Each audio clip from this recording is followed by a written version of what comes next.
Okay, I think we're ready to start. Hi, this is Diane Damage. I'm with SCS Global Services, and I'm the training manager for our food safety training courses. And today we're going to enjoy a presentation with LeAnn and Heena. And I just want to go through a few items that we'll be covering. I can switch over to our housekeeping items. So I know we do have a big group today, and there'll be more people joining us. Yes, they're constantly coming in as we're getting started.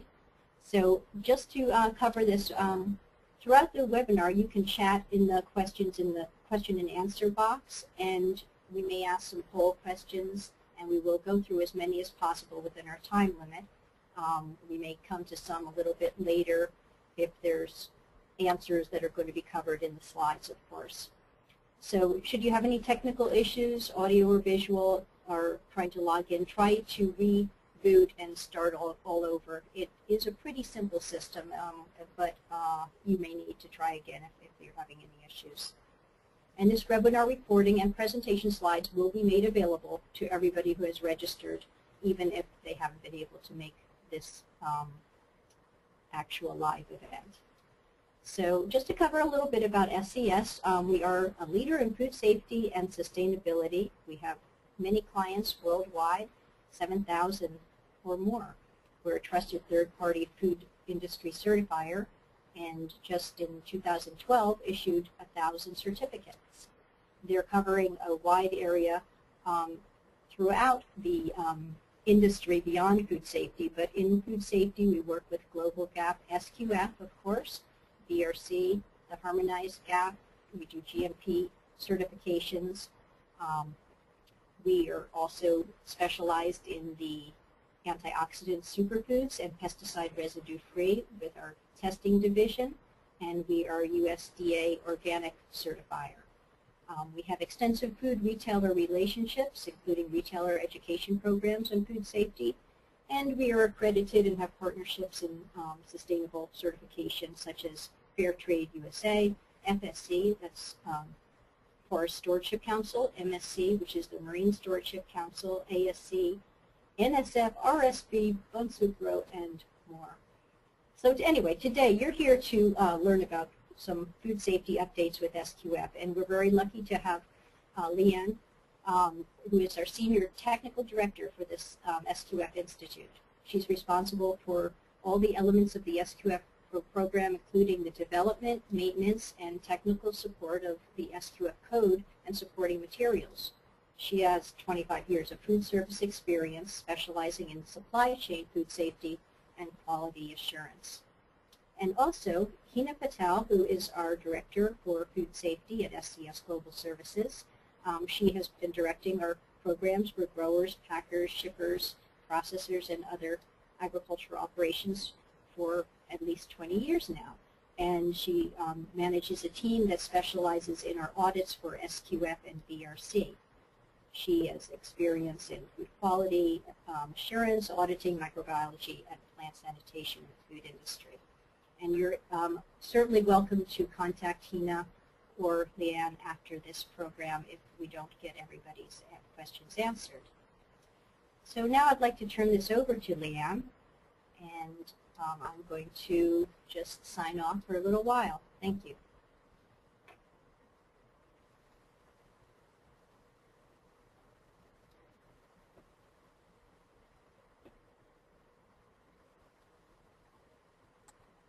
Okay, well, good afternoon or good morning, wherever you are.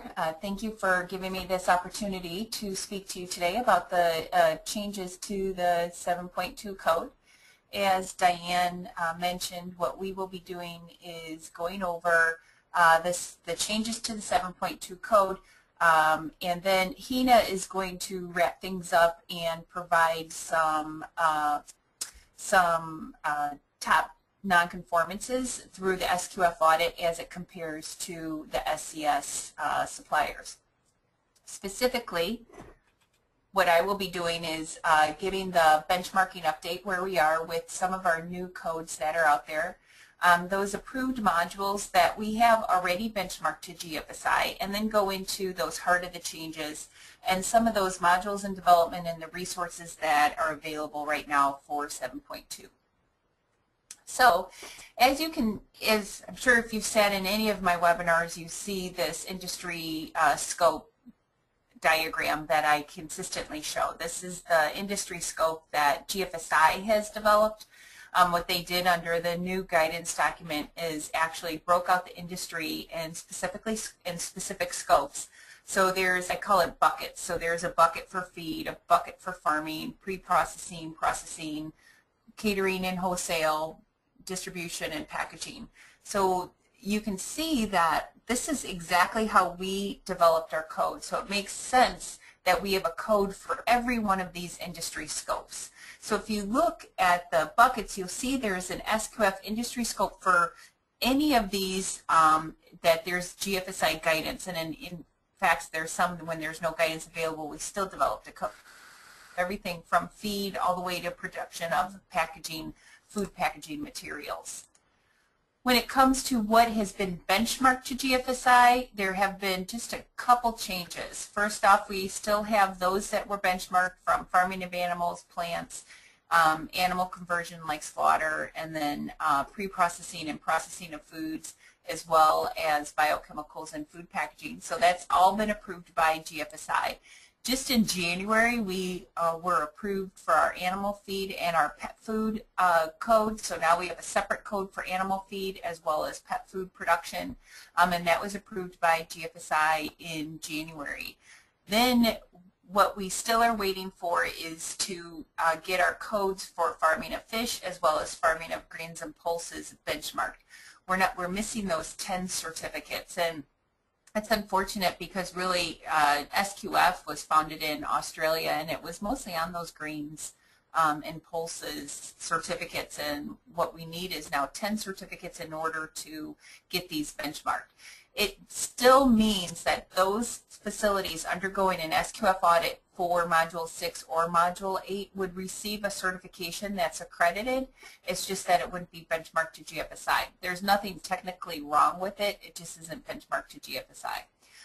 Additionally, what we're looking at is also the provision of transportation and storage services that has been submitted to GFSI. That was submitted a few months ago, so we're anticipating that we should be benchmarked to that particular module within the next couple of months. And then also we're adding one more module for the farming of plants, and it's the farming of plants against the harmonized module that United has developed. So the United Fresh Association has developed their own harmonized standard. And what they want to do is get it benchmarked, and they asked us to assist them with this. So we took their good agricultural practices, put that in a module called Module 7H, and we're working on developing and achieving those 10 certificates, and then we'll be able to submit it to GFSI for benchmarking. So we're preparing to submit that to GFSI for benchmarking. So here we are to the SQF Code Edition 7.2. I'm sure you all have some questions about this if I'm not covering it in my slide, or if you need specific, if you need clarification or have any specific questions, just as Diane mentioned, feel free to put them in the chat box in the right-hand side of your screen. So feel free to do that, and I'll answer them as they come up, or if you want to wait till the end, you can always chat them at the end as well, and I can answer them at the end. So with the SQF Edition 7.2, there were about 40 different changes in them. Primarily in the code methodology, there was a few technical changes, and I'm going to go over all those in specific detail in just the next few slides.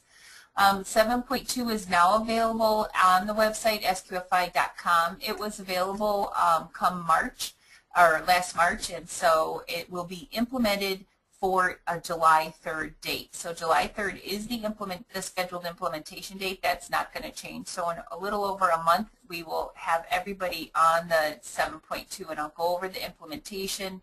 And we will go over the implementation schedule then. Okay, so the SQF code, when it comes to the changes, like I said, there was about 40 different changes. Here are some of the changes of Part A. Part A is the code methodology, and the first change is that surveillance audits will be a scored audit.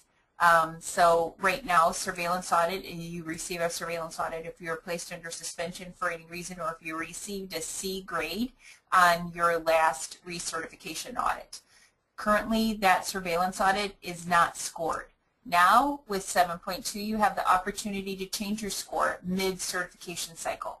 It doesn't change your recertification audit date, so that date remains the same, so it doesn't reset to that surveillance audit date, but it does give you the opportunity to change your score, either good, better, or worse.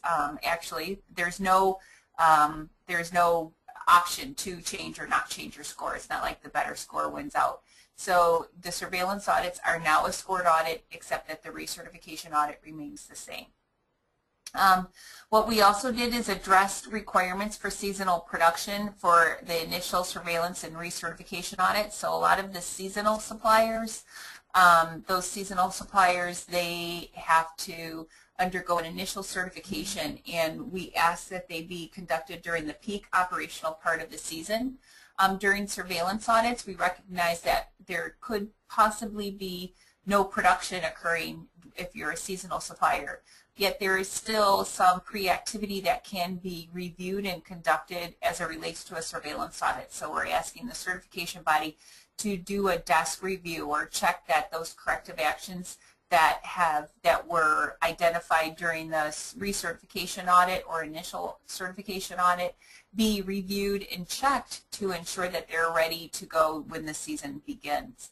And then for the recertification audit, we recognize because it's a seasonal producer, typically you may or may not have the same recertification audit date just based off the season. So if you're a month behind or a month earlier, that date could be changed, and it could be needs to be a little bit more flexible. So we are allowing now the certification body to make those temporary changes, and that if there's any permanent changes, they go through SQF. We also added to the CV criteria, but not to the code, that a traceability exercise occurred during the audit.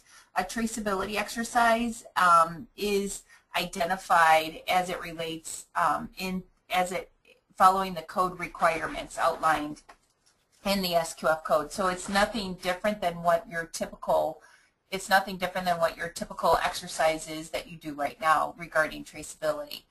It's just that right now the certification body is going to require that during the audit. And just as a little tip, while it's not a requirement, one way to truly check your system is to conduct this traceability exercise. It's such a crucial part of your system that if you conduct a traceability exercise and not just connect the lot codes to and from one up and one back, but really check the documentation as it relates to that product traceability. So if you're pulling a can of tomatoes or green beans or whatever you're processing, and you're checking all of the records as it relates to that particular product. So you're checking sanitation records, pre-op records, you're looking at training records for individuals that made that product. You're looking at all that information tied to that product. That's a true traceability exercise. Now, we're not asking that the certification bodies do that during the audit, but it's a good internal audit tool that tip that you can apply to your organization. That's a true traceability exercise. What we will be doing is just asking that they follow the requirements of the traceability exercise outlined in the code. And then I'm sure some of you have heard about our unannounced audit requirement, and I'm going to go over that in the next slide. I just really want to check to make sure if there's any questions out there, and there is one regarding that the facility is not considered high risk. SQF has changed the definitions of high risk allergen to include allergens. So now would that facility be considered high risk? And Kelly, I'll get to that. I'll answer that question in just a few slides. So hang on to that question. That's an excellent question and one that's been frequently asked. So here's the unannounced audit protocol. There's pretty much, this is the protocol that is actually in Part A, Section 4.5 of the code. What you need to be aware of is that there needs to be a mandatory unannounced audit. It's a recertification audit within 3 certification cycles, and I'll go over what a certification cycle is in the next slide. But just to give you some background as to why we went forward with the mandatory unannounced audit, because we've had a lot of comments and concerns, questions, and actually we've had a lot of applause regarding the unannounced audit. Couple things. One, the Food Safety Modernization Act is probably going to go to all unannounced audits. Second of all, GFSI is looking to go to unannounced audits. And thirdly, there is a lot of retailers in Europe, specifically the UK, that are already doing unannounced audit. Walmart, for example, is doing a pilot of an unannounced audit in the UK. All their recertification audits are unannounced. Same thing with a retailer in Germany, is that all of their audits are unannounced. So that is coming down the pipeline, an unannounced audit protocol. What we wanted to do was be the leaders here in the United States. With our scheme, what we wanted to do is demonstrate our food safety commitment within this unannounced audit protocol. We recognize the robustness of the SQF audit. We recognize that having an unannounced audit as it relates to randomly throughout the year would be a financial burden on the suppliers. So our approach now is an unannounced recertification audit. This means that the suppliers aren't paying any extra money for an additional audit. They're paying the same amount of money simply because it's a recertification audit. What this also does is help narrow down the unannounced audit window. So what we have stated is that within 3 certification cycles, the CV shall conduct at least 1 recertification unannounced audit of the supplier. It has to be conducted within, because it's a recertification audit, it has to be conducted within that 60-day recertification audit window. And that audit window is that recertification audit date plus or minus 30 days. That's where we get that 60-day recertification audit window. The supplier is allowed to work with the certification body to choose the unannounced audit year. It's a mutual agreement, all right? So you're going to say call your certification body, this year works best for us, and the CV is going to say this year works best for us. It has to be a mutual agreement. You're working with your certification body to announce which year would be the unannounced audit year. You're also allowed to identify any blackout dates where you would not be producing. So for seasonal suppliers, that's especially important. You're going to identify those blackout dates as to when you will not be running SQF product. So when you think about the recertification, that unannounced audit window, you're looking at a 60-day period. You can count out weekends, right? You could probably count out Fridays if your audit is more than a day long. But you really, you're looking to see, you're narrowing down this window, and then when you identify your blackout dates, you're almost looking at a 30-day period where an auditor could come up to your facility on this unannounced audit. We do exempt multi-sites. We exempt multi-sites for a reason, and that's because multi-sites have to have a precise schedule, and the unannounced audit protocol just did not work with that schedule. So we exempted multi-sites for this go-around. It doesn't mean that they would be permanently exempted. However, we did exempt some multi-sites. So when you're looking at the recertification audit window, when you're looking at the certification cycle, I would just want to give you an idea of what the certification cycle is. So here's the code, within 3 certification cycles, there is 1 unannounced audit is conducted. So you have the years 2014, which is this year, the year that the code is introduced, 2015, 2016, and 2017. So if this is your first initial certification under 7.2 of the code after July 3rd, that's your first audit in 2014. Your recertification audit then is in 2015. That's 1 certification cycle. When you look at 2015 to 2016, that's your second certification cycle. And when you look at 2016 to 2017, that's your 3rd certification cycle. So these are certification cycles 4 years, 3 audits, or 4 audits, 4 years, 3 certification cycles. That's how we work the certification cycle. So let's just say, for example, you looked at 2016 for your unannounced audit. So your unannounced audit then was conducted in 2016.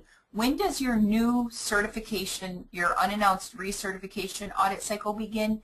It doesn't begin until the following cycle. So it doesn't reset in 2016 and 2016 to 2017 be the new first recertification cycle. No, it sets to those next 3 certification cycles, 2017 to 2018, 2018 to 2019, 2019 to 2020. So that's how the recertification audit cycle is. It has 3 certification cycles, which is could be 4 audits. It could be 7 audits if you had surveillance audits in between these certification cycles, but it is 4 audits, 3 certification cycles. That's how the certification cycles work. So you have those recertification cycles identified within there. Also, the recertification cycle begins with the 2014, regardless of when you started with SQF.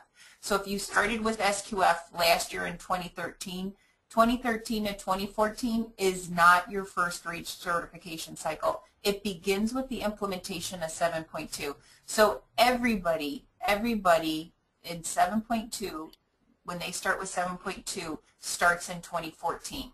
So it doesn't start with when you conducted your first initial certification. It starts when the 7.2 code has been implemented. So everybody will start in 2014, regardless if you are an initial certification this year or your recertification cycle or your recertification is this year.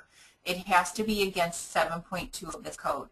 So again, if your recertification audit is prior to June 3rd, you're still under 7.1 of the code, and your recertification audit cycle won't begin until 2015. So that would be your first year of your recertification audit cycle.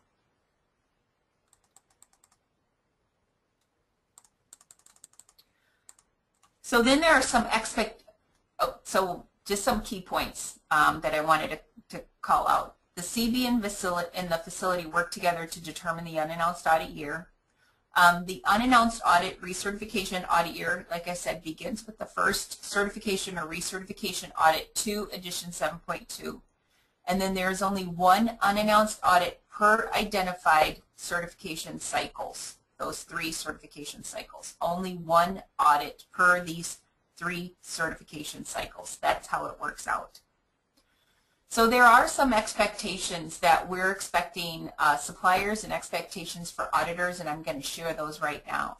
The expectations for the supplier, these are just some tips in order to prepare for your unannounced audit, is one is make sure you determine that unannounced audit year with the certification body and understand that recertification audit window and what is the length of the audit. So when you're calling your certification body, when you call SCS and determine, hey, when is my next audit, and is this the next recertification audit, or is this an unannounced audit, what would it be? Identify when that recertification audit window is. The recertification audit window is set from your initial certification audit plus or minus 30 days. That's the audit window. So clarify that audit window with the CB and identify and work with them to identify that unannounced audit year. Make sure that you communicate to your CB in writing when you will not be running SQF certified product. Okay, these are your blackout dates. And this also isn't a one-time thing. This is ongoing communication between yourself, the supplier, as to the certification body, when you will and will not be running product. This is, like I said, particularly important when it comes to seasonal suppliers. And then make sure that you're discussing with your certification body any special security arrangements that apply to the unannounced audit. So whether you're in a region that requires advance notice, whether it's the security guard that they would have to address, making sure that communication is ongoing as well to the certification body. Now we are anticipating that the facility is audit ready at all times. That's the point behind this entire process, is that what we're trying to do is change the mindset. What we want to do from an SQF certification is provide some credibility behind that certificate. What we hear from regulators, what we hear from the consumer groups and other NGOs is that it's a scheduled audit. Therefore, it doesn't count. It doesn't count simply because it's a scheduled audit. Now, those are the people that have never been through an SQF audit, because we all know what goes into the preparation and the planning and the maintenance of that audit. But bottom line, what they're expecting is that there has to be some kind of surprise or unannounced visit when it comes to truly test the system. And this is where you all would demonstrate that you are audit ready 24/7, 365. And that's the intent behind the unannounced audit. So the facility should be ready at all times. But we recognize that there is some anticipation, there is some preparation just to organize and plan the audit.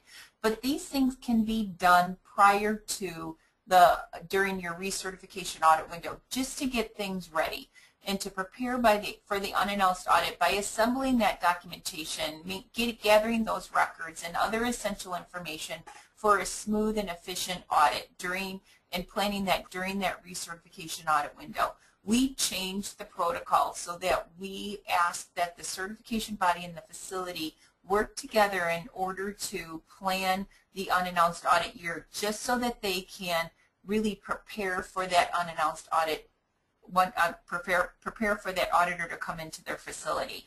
We're not asking that you prepare the facility. That should be the audit ready mentality. So what we want is people or facilities to be audit ready. Anybody could walk in, I could give them a tour of the facility, everybody would know exactly what food safety is and what their roles and responsibilities are. The facility is maintained, upkept, and all that. It's just that we're understanding that there still needs to be some preparation involved. Also, we're saying that if there's essential staff absent during the unannounced audit, that there really needs to be then backup personnel for those key positions. The SQF practitioner, you're looking at the plant manager, you're looking at all of that. Nothing has changed. So we get this question a lot, is what if my SQF practitioner is sick, or the plant manager is out, or whatever? The same would happen in a scheduled audit. You still need to have backup personnel. So this backup personnel needs to be available, and just in case that key essential staff is out. But again, that audit window is defined. Everybody knows when that needs to be, when they need to be in the facility.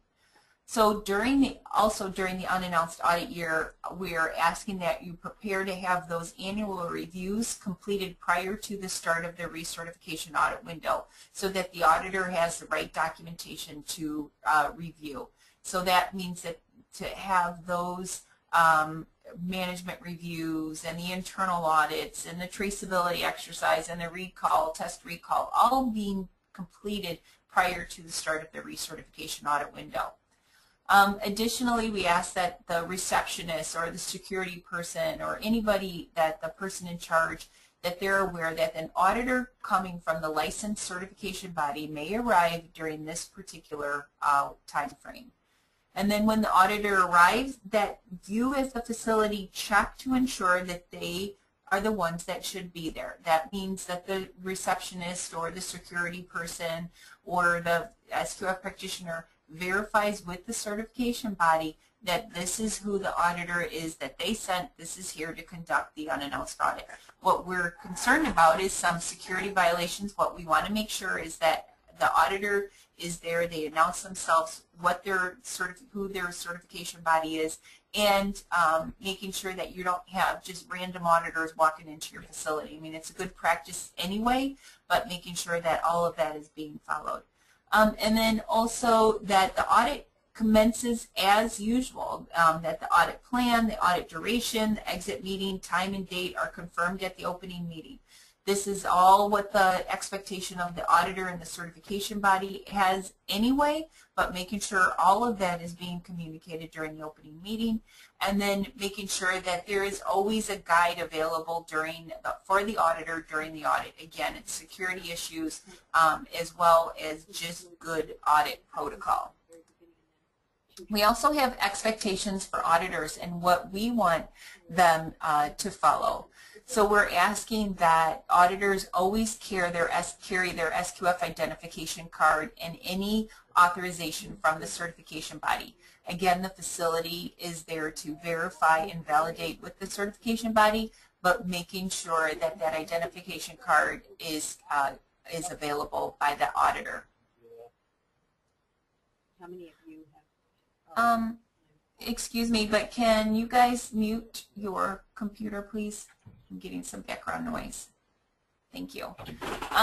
We also want to, we expect the auditor to welcome and introduce yourself to the receptionist or the person in charge, making sure that the auditor announces what they're there for, that they'll be conducting the SQF audit, and that the facility will be asking for your ID.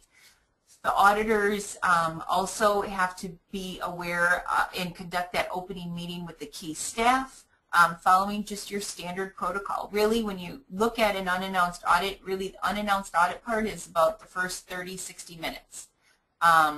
So they need to be aware of that, and making sure that the opening meeting is commenced as usual, and that the facility is made aware of the audit plan, the audit duration, the audit schedule, including the time and date of the exit meeting.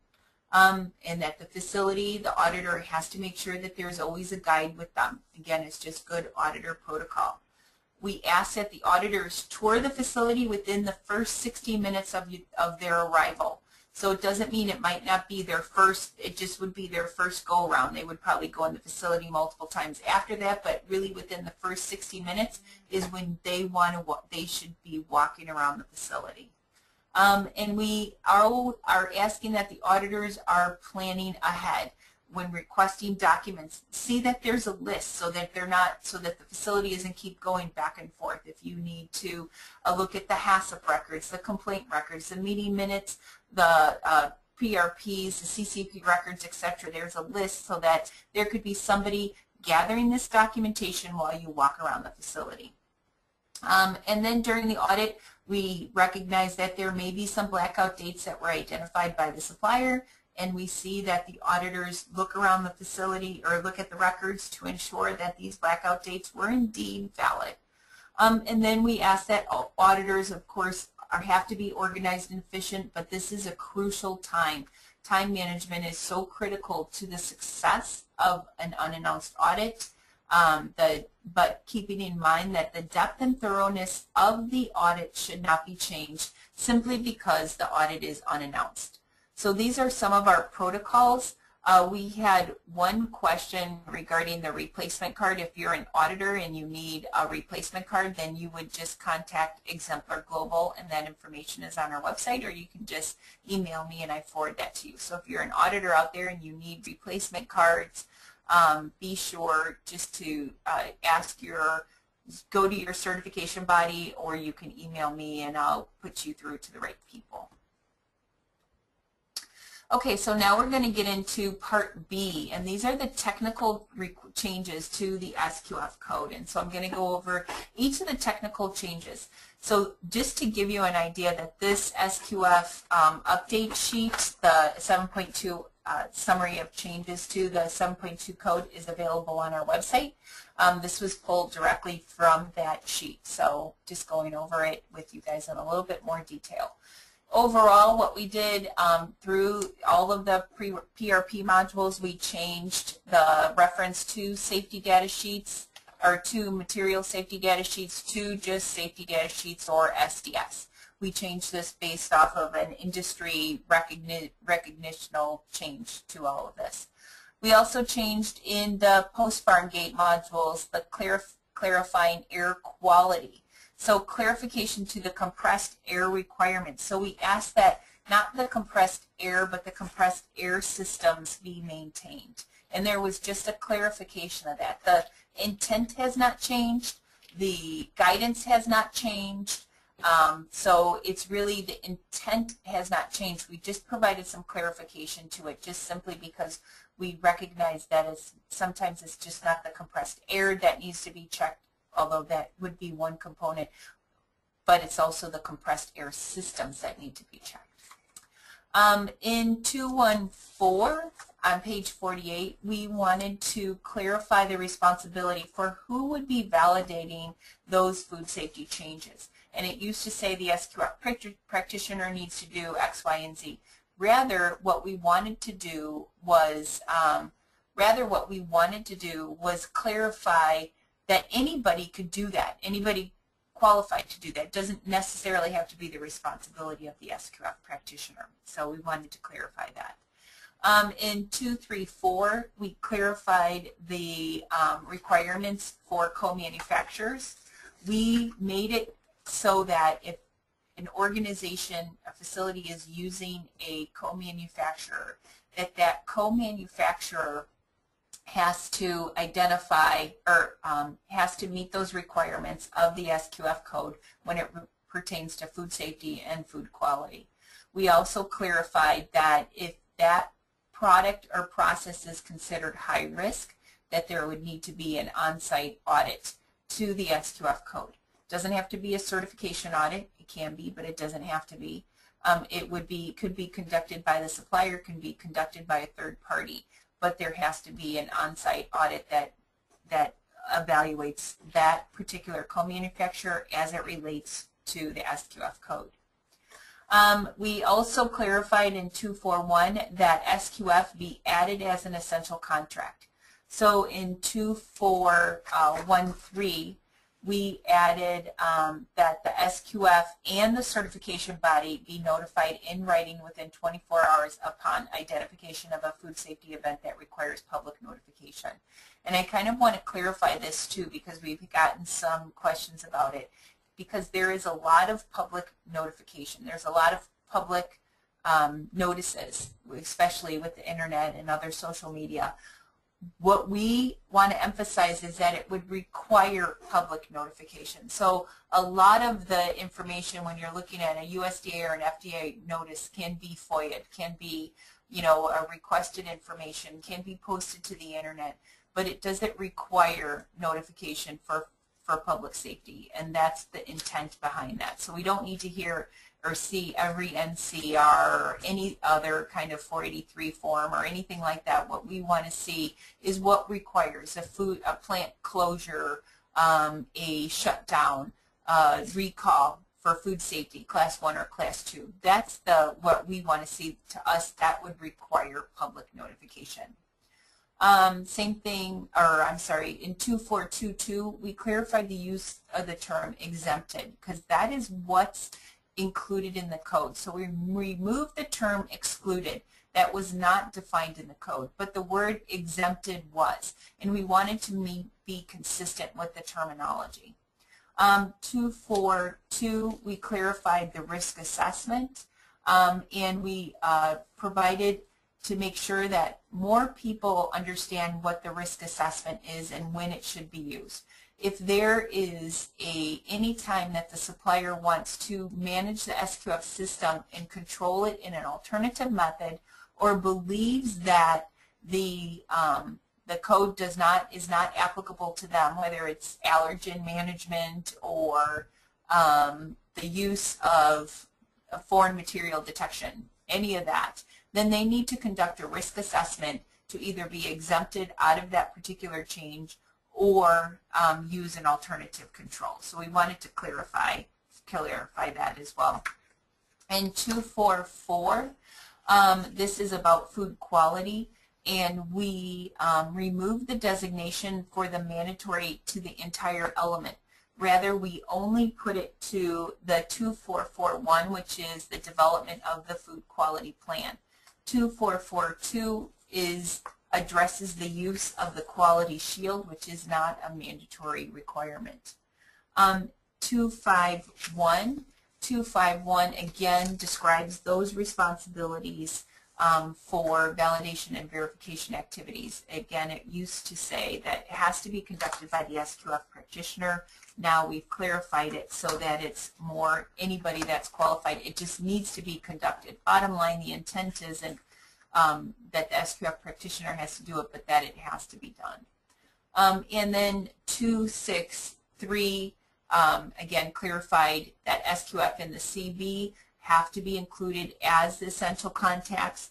We included this in there because while we put it in Part A of the code, it was never auditable, and it was always a discussion between the facility and the auditor what the consequence would be. So now it's auditable. Now it would be either a minor or a major depending on the level that they see. So that's within Module 2.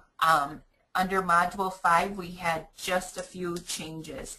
Under Module 5.572, and this is relating to farming of animal products. 5.7.2, we wanted to clarify the reference to crops. It used to say a crop protection plan, but really it's the feed crop. It's not any other agricultural crops, but the crop that's used to feed the animals. And we also clarified 5.7.1 and modified that particular element so that it includes dietary supplements. So the purchasing of vaccines, medications, and vitamins, as well as dietary supplements. So we clarified a little bit on Module 5. Module 7, there is just one clarification regarding chemicals when purchased when there is no applicable legislation. So there are some areas, I know this is brought up because there are some areas in Mexico where there is requirements to use approved chemicals for a specific commodity. And in some instances in Mexico there are approved chemicals, but it's not for a specific commodity. So at that time, what is the facility or the supplier supposed to use? At this time, we asked that there would be a risk assessment conducted to justify why they're using the chemical that they use. And it could be that they're using it based off of the regulations in the country, in a different country, or the country that they're shipping to, etc. So just making sure that that was addressed within the SQF code. And then I'm sure some of you have noticed we made quite a few changes to Section 13, or food packaging. What we did is try to eliminate the references just to food, but clarify that this is for food packaging. So again, for 13.223, clarified where the waste trap system is located, and we made sure that it was located away from any food packaging material. So we wanted to clarify where it would be, and clarify that it's food packaging material that we were referencing. And same thing with protective clothing. And we clarified that to say that where required, so it's not assumed that protective clothing needs to be worn. And the clarification of storing protective clothing, again, when protective clothing is used. So in referring to the types of materials that a packaging supplier would use, such as hooks, racks, or other forms that are off the floor storage. So clarifying that.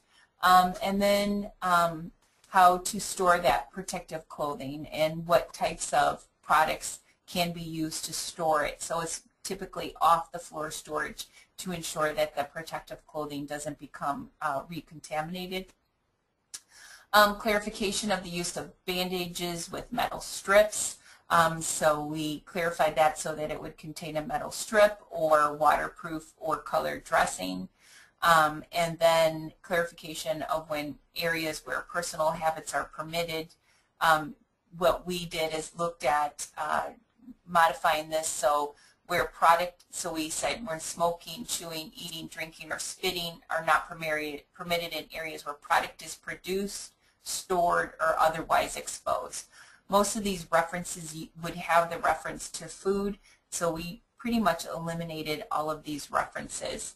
I talked about the compressed air element. What we did is, again, modify it so that it talks about the packaging products. And then also clarification of how to store those protective clothing. So speaking to some of the questions that I got earlier regarding the definitions, we did add some definitions. One of the things that I think whether you're an auditor or a supplier is make sure you refer to our glossary of terms, simply because that's where the definitions are. So we established a definition for broker, and one of the things that I wanted to say was with the broker module, what we did is build a broker module with the intent that the broker whose firms they're representing meet the requirements of the SQF code. Couple things to note when you're auditing broker, if you are a broker, we need to make sure that the broker has in place procedures to monitor the effective implementation of modules 2 and 14. Those are the applicable modules, and including those reports of any internal audits that they've conducted or third-party audits of that contracted facility. So it's either a broker goes in and conducts an internal audit or contracts through a third-party facility or requires any type of GFSI or SQF certification. We're also asking that manufacturers, so brokers that are contracting with manufacturers of high-risk foods, undergo an audit by the broker or a third-party agency to confirm compliance. So if you're conducting a broker audit or if you are a broker. We also established certification cycle, a definition for certification cycle, which I went over. Contract manufacturer, we put together a definition. Bottom line, a contract manufacturer is one that is manufacturing product for the SQF certified facility. Now it's required, you know, that that facility maintain that level of food safety, because that SQF certified facility is pretty much representing that product. So we established a definition for that. We established the definition for customer, because a lot of times there was confusion whether you're a consumer or a customer. And then we clarified the definition of exempt. And like I said, this is something that has to be pre-authorized by the SQF or by the certification body. Here's the definition about high-risk food and the question that was brought up earlier. So the question was, now that we've changed the definition of a high-risk food to include a physical, chemical, or a known food allergen, does that mean any facility that has a known food allergen, is that considered high risk, or is that food considered high risk? And it's not necessarily. So perhaps the wording is a little strong, I will admit to that, but what we wanted to identify is that food allergens are a concern, that all food allergens need to be included in the food safety plan that is in the code and always has been in the code. But the food allergen requirement, it would really all depend on the risk of the facility. So if you're a bread facility and you use wheat all the time, it might not possibly be a high-risk food simply because of the facility and the production that you do. But in some cases it could be. If you're doing candy and you have peanuts and non-peanut candy, then it could potentially be a high-risk process simply because of the threat of cross-contact with that particular allergen. So it really depends on that process. The intent wasn't to change so that all food allergens are now considered high risk. The intent was to bring out the light that food allergens are a concern, that they potentially could change your process to either high-risk process or even a high-risk food, depending on what the allergen is and the process that you're making. So that was the clarification of the high-risk food. All this was developed by our certification bodies that audit the facilities and then pass through our technical advisory council. So this has been run through a lot of different times, and as well as the training centers, and this is the definition that they all agreed on. Same thing with the high-risk process. It refers to the high-risk food. We clarified what a multi-site program is and why. I think because we had a lot of questions for the unannounced audit. I'll go over what a multi-site program is not. A multi-site program is not a corporate headquarters with a lot of sites. That's several sites, but not a multi-site. So a multi-site is one that they both hold an SQF certificate. The central site is typically a pack house, and the sub-sites are usually growers. So the growers are producing like products like all produce tree fruit such as apples, and then it all goes into a pack house that pack those apples. They're all SQF certified. It's all based on a very complex scheduling program as well as a robust internal audit program. We also established a definition for non-applicable. Non-applicable is used by an auditor when the definition or when something doesn't apply to the facility at that point in time. So when they're conducting their audit, they see that there aren't any coolers in the facility didn't identify that through an exemption through the certification body prior to the commencement of the audit. The auditor is certainly not going to mark them up for any type of facility, for any type of nonconformance simply because they don't have coolers. That would be non-applicable. They'd also use non-applicable if the facility has repeated offenses to one particular area. So they don't want to double ding the facility. And I'll give you an example. Let's say you don't have a training program, or your training program just isn't what it should be. The training program then would be a major nonconformance. If you don't have a training program, you're not going to have a refresher. You're not going to have an audit or training log or a register. You're not going to have those things. So rather than just keep marking nonconformances to all those subsequent items, you would get a major nonconformance for that main element and then NA for the following elements. So it means that that facility is still responsible for following the requirements under all those training elements. It's just marked NA so that it's not a repeat offense time and time again. We also established a definition for on-site laboratories regarding the use of good laboratory practices. We established a definition for rework. What we wanted to do is look at rework to include that's food, materials, ingredients, including work in progress.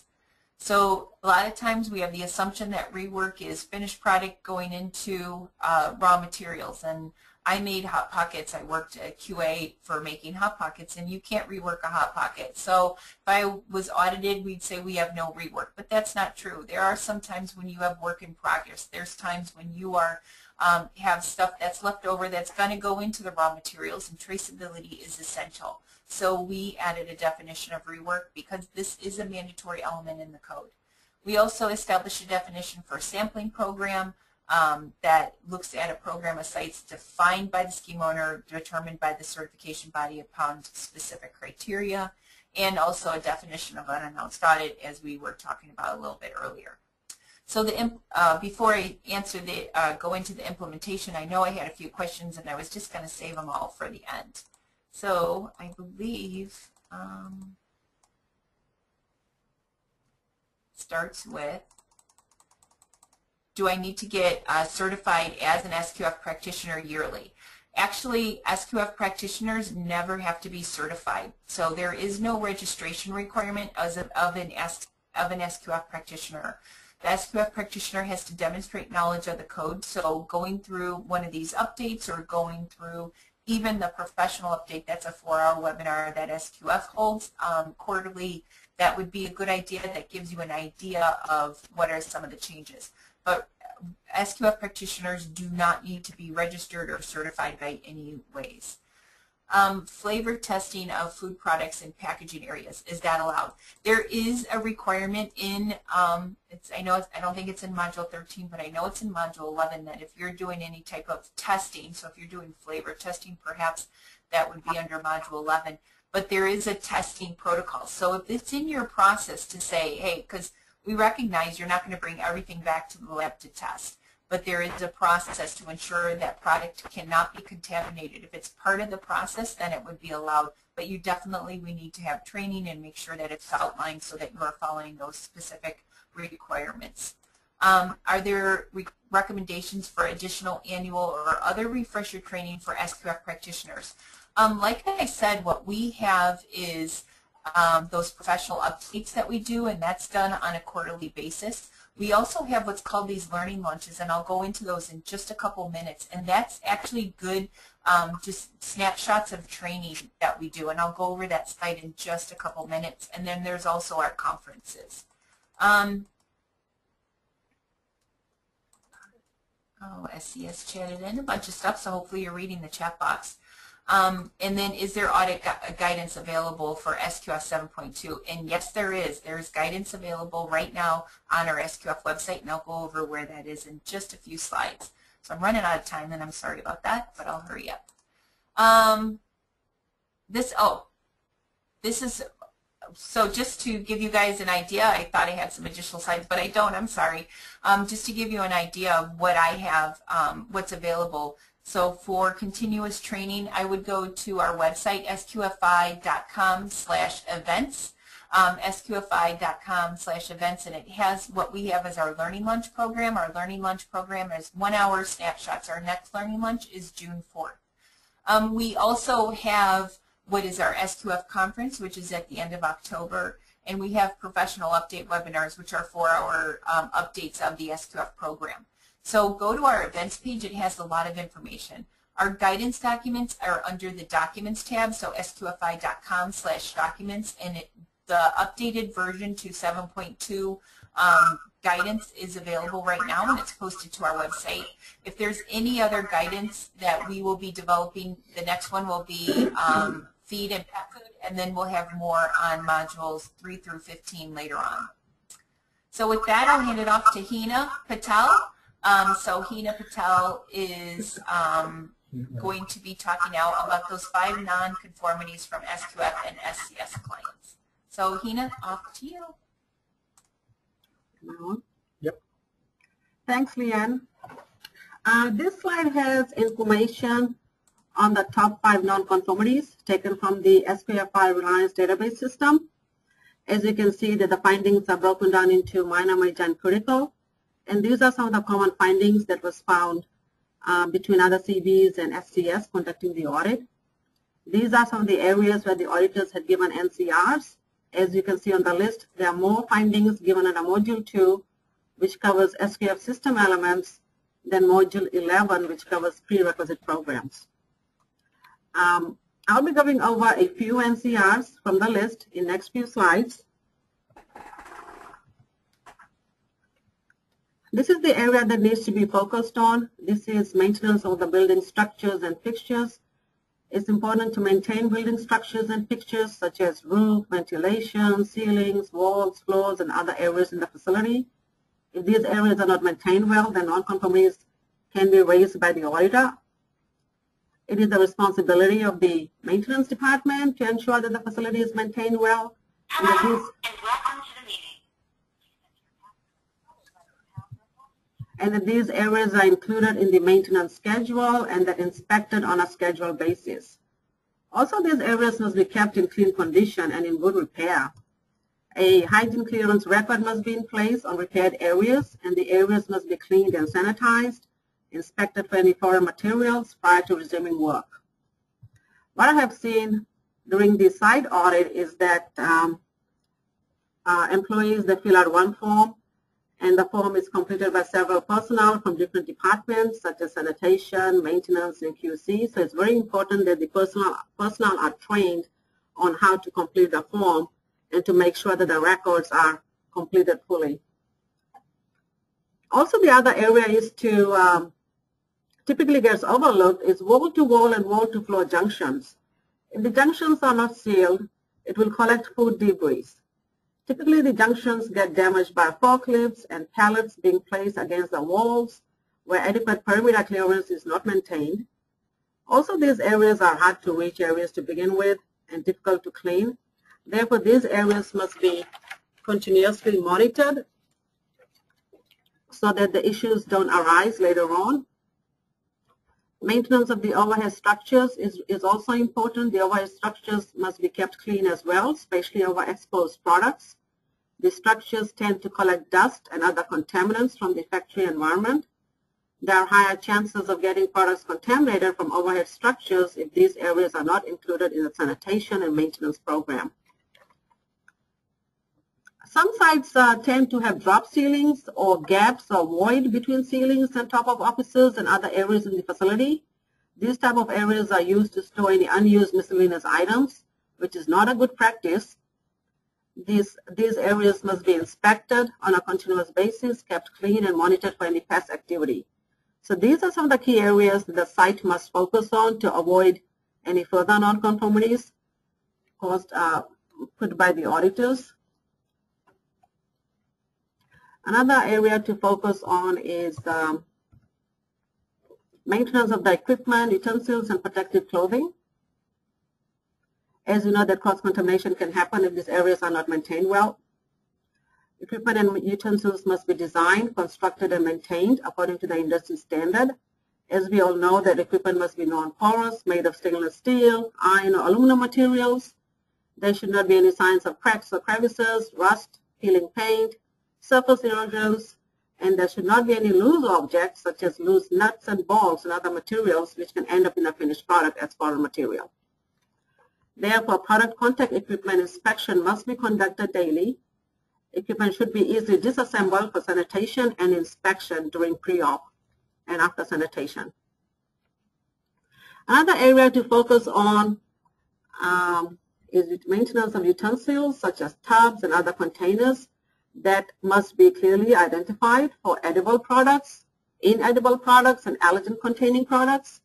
Color coding system can be used, or these items can be labeled as long as the labels do not come off. If the identification is not maintained, it can cause cross-contamination and commingling of products, such as between edible and inedible products, and that's the last thing we want to see during the audit. All clean utensils must be stored in a designated area. Tubs and other utensils should not be taken outside and used for something else. Protective clothing.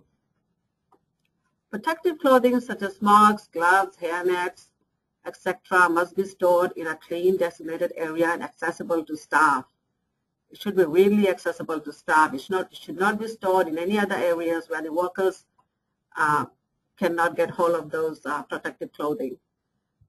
Protective clothing must be taken off when leaving the work area and discarded when not in use. Employees should not get in the habit of storing them in the personal lockers or break rooms. Protective clothing must be made of material that is food safe and is easily cleaned. This is a very important section for food safety program, maintenance of the food safety plan. This is a quick overview of 12 steps to HACCP.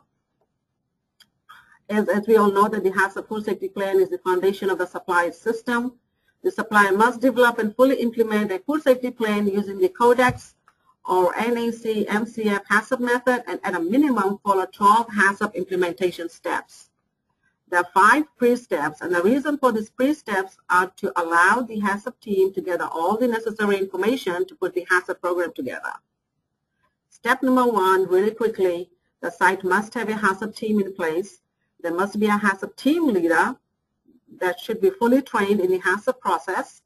The HACCP team leader may be the SQF practitioner, and it's also important that the training is provided to all HACCP team members. Step number 2 is documentation of product descriptions. It must be prepared for all products included in the HACCP plan. Step number 3 is identification of the intended use. Say, for example, if the product is ready to eat or cooked by the consumer prior to consumption, or product intended to be further processed. Step number 4 is identification of the process flow diagram. That must be documented, and every step in the process must be identified. It should be a true reflection of the production process. Step number 5, the HACCP team must walk the process and confirm the process flow diagram during different shifts. Step number 6, this is where the principle number 1 kicks in, preparation of the hazard analysis worksheet and determination of control points and critical control points. And if a CCP is identified in the hazard analysis worksheet based on the severity and likelihood of occurrence, you can move on to step number 7, which is principle number 2, which is identification of CCP.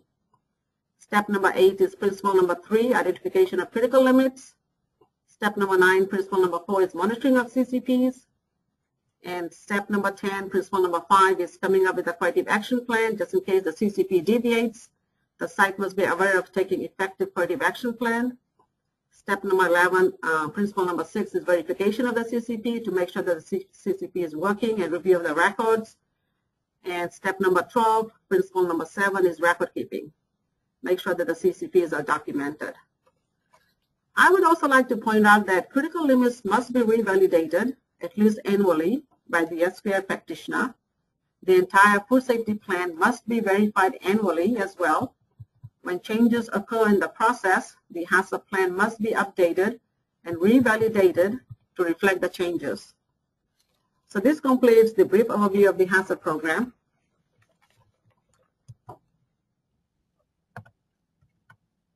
The next slide is on validation and effectiveness. This is also really important to validate the CCPs and to verify the effectiveness of the prerequisite programs.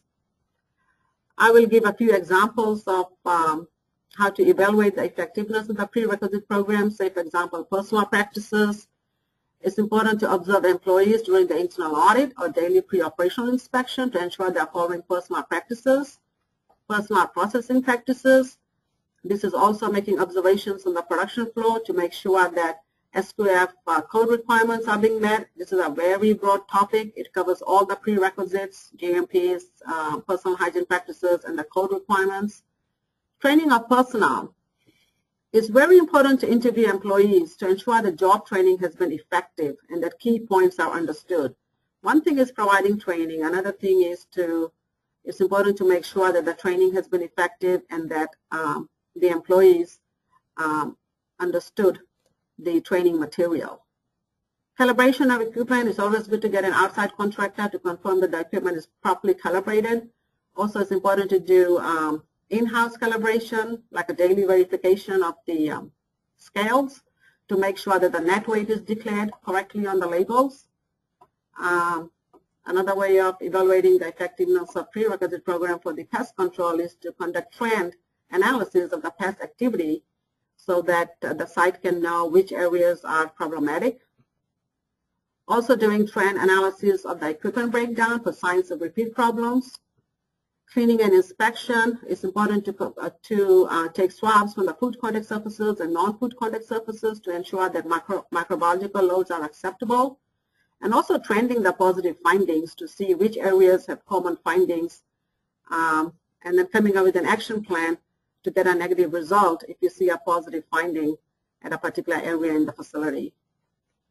Performing water testing to ensure that it meets portability standards. So these are some of the examples of evaluating the effectiveness of the prerequisite program. Moving on to validation methods for CCPs or critical quality points. It's good to have scientific literature in the book, or also have peer-reviewed published research papers to validate the CCPs. In-house or lab challenge studies. References to legally defined CCPs, such as, for example, pasteurization of milk, or some sites, they get the process authorities to come and validate the CCPs, or they might have technical expert in-house to validate the CCPs. The whole point is to make sure that the CCP is working, thus preventing, eliminating, and reducing the risk, which are physical, chemical, or biological. The bottom line is all validation activities must be recorded to confirm and demonstrate that they have been completed.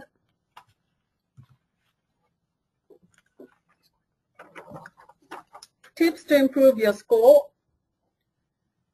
The responsibility of the SQF practitioner that the SQF program is maintained. The SQF practitioner must be aware of the code requirements. Training program plays an important role. Training must be provided to senior management. It starts from the top and goes all the way down to managers and supervisors and production workers. During the audit, the auditor is required to interview personnel in different departments to verify the understanding of their responsibilities. The trainer must be competent and understand the training requirements of the facility and the training program.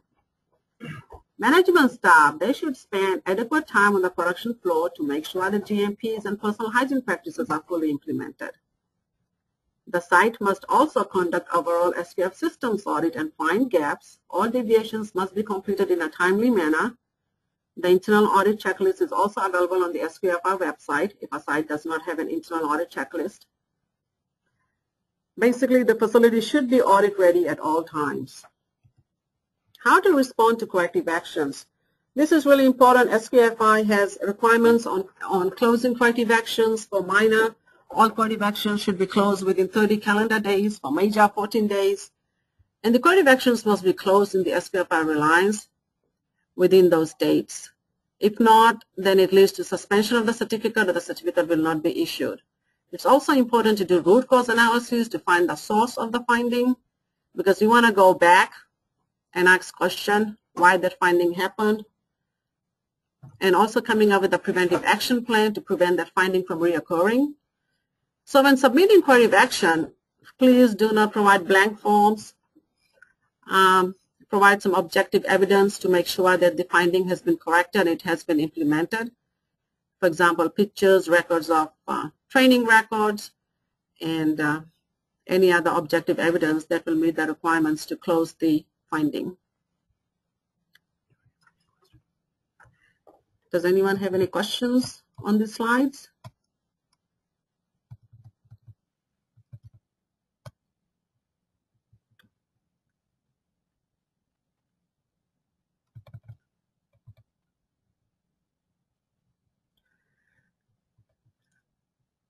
There's a question on having a problem with the backflow preventers. Does it matter where they are placed in the facility? Does it specifically say it has to be on each hose?